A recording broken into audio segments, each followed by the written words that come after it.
आप देख रहे हैं सिटी इंडिया न्यूज चैनल हक की आवाज। अस्सलामुअलैकुम नाजरीन, मैं Mohammad Afzal City India News में आपका इस्तकबाल करता हूं।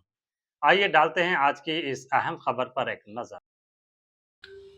जिला कलेक्टर खुशबू गुप्ता ने कहा कि एल निनो के मुमकिन असरात के बायस बारिशों में कमी और खुश्क साली की सूरत हाल पैदा होने का खदशा है, इसलिए किसान रिवायती फसलों तक महदूद रहने के बजाय कम पानी में काश्त होने वाली मुतबादिल फसलों की तरफ तवज्जो दें। भूतपुर मंडल में महकमा ज़राअत और कोरोमंडल इंटरनेशनल के इश्तराक से मुनाकिदा ग्रोमोर नैनो खाद आगाही प्रोग्राम से खिताब करते हुए उन्होंने कहा कि महकमा ज़राअत के ऑफिसरान गांव-गांव जाकर किसानों को नई फसलों, जदीद ज़रूरी टेक्नोलॉजी, नैनो यूरिया, ड्रोन के इस्तेमाल और सरकारी सब्सिडी से मुताल्लिक़ मुकम्मल रहनुमाई फराहम करें। कलेक्टर ने हिदायत दी कि छोटे और मामूली किसानों को पहले महदूद रकबे पर मुतबादिल फसलों की आजमाइशी काश्त की तरगीब दी जाए, जबकि कामयाब किसानों के तजुर्बात दूसरों तक पहुँचाकर उनका एतमाद बढ़ाया जाए। उन्होंने कहा कि ज़राई ऑफिसरान सिर्फ इजलास मुनाकिद करने तक महदूद न रहें, बल्कि अमली नताइज पर तवज्जो दें और हर ज़राई तौसी ऑफिसर कम अज़ कम 5 किसानों के साथ हंगामी ज़राई मनसूबे पर अमल दरामद को यकीनी बनाएं। उन्होंने कहा कि महबूबनगर एक ज़राई ज़िला है और किसानों की खुशहाली ही ज़िले की तरक्की की बुनियाद है। इस मौके पर ज़िला बागबानी ऑफिसर वेणुगोपाल, ज़राई ऑफिसरान और बड़ी तादाद में किसान शरीक थे। EOs, AOs and JDs and DA garu and plus company నుంచి వచ్చిన అందరు రిప్రజెంటేటివ్స్ కి నా నమస్కారం.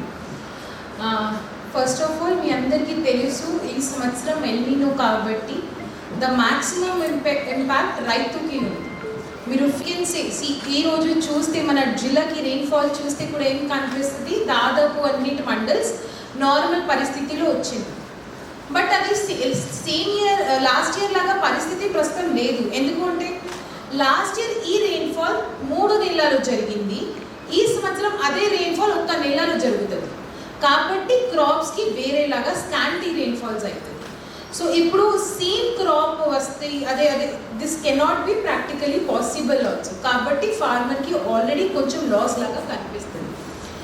బికాస్ ఆఫ్ దాట్ ప్రభుత్వం నుంచి చాలా ఆలోచన చేసి మన నుంచి జిల్లా మినిస్టర్ గారి ద్వారా కూడా ఒక రివ్యూ చేసి మళ్ళీ ఏం చెప్పడం జరుగుతూ ఉంది, మేక్ అ కంటింజెన్సీ ప్లాన్. అంటే ఓన్లీ బుక్స్లో పోస్టర్స్లో కానీ కాదు, మీరు యాక్చువల్గా గ్రామం లెవెల్లో పోయి ఒక్కొక్క రైతులకి మాట్లాడి వాళ్ళకి ఎలా మనము సహాయం చేయవచ్చు, గైడ్ చేయవచ్చు, అవేర్నెస్ ఇవ్వచ్చు, అదిలాగా ఆలోచన చేసుకోవాలి. ఆల్రెడీ రైతుకి చాలా తెలుసు, మన నుంచి ఎక్కువ తెలుసు, వాళ్ళకి ఎక్కువ ఫీల్డ్ లెవెల్లో ఎక్స్పర్టీస్ ఉంది. బట్ ఏముంటాయి, కొంచెం భయం ఉండొచ్చు. అది చేస్తే మళ్ళీ నెక్స్ట్ సంవత్సరం నేను ఏం చేస్తాను, మళ్ళీ నా మట్టి ఇవి అన్నీ ఖరాబ్ అవుతుందా, మళ్ళీ నాకు ప్రాఫిట్ అవుతుందా లేదా, మార్కెట్ దొరకదా లేదా, అదిలాగా కొంచెం భయం ఉంటుంది. ఆ భయంకి మీరు ఎలా సాల్వ్ చేయొచ్చో అక్కడ మీ పని ఉంటుంది. స్పెషల్గా ఏఈఓస్ అండ్ ఎవ్రీబడి మీకు మీ ఏరియాలో ఉన్న ఒక్కొక్క రైతు సంబంధించి తెలుస్తుంది ఏ రైతు ఎలా ఉన్నారు. స్పెషల్గా చిన్న రైతులు ఒక 3 ఎకరా వాళ్ళకి మనము తప్పకుండా హెల్ప్ ఇవ్వాల్సింది. కొన్ని క్రాప్స్కి సబ్సిడైజ్డ్ రేట్స్లో మనకు ఇది విత్తనాలు సీడ్స్ కూడా దొరకదు. సో వీ కెన్ గైడ్ ఆ సీడ్స్ చేస్తే మీకు ఏం బెనిఫిట్ అవుతుంది. సరే ఫర్ ఎగ్జాంపుల్ ఈరోజు 5 acres ఉన్నాయి, 5 acresకి ఒకటే రోజు ప్యాడీ నుంచి కన్వర్ట్ చేయడానికి పాసిబుల్ లేదు, అది కరెక్ట్. బట్ మీరు కొన్ని గుంటాస్ 1 acre 2 acre ట్రై చేయండి, మీకు 3-4 సంవత్సరంలో తప్పకుండా కనిపిస్తుంది బెనిఫిట్స్.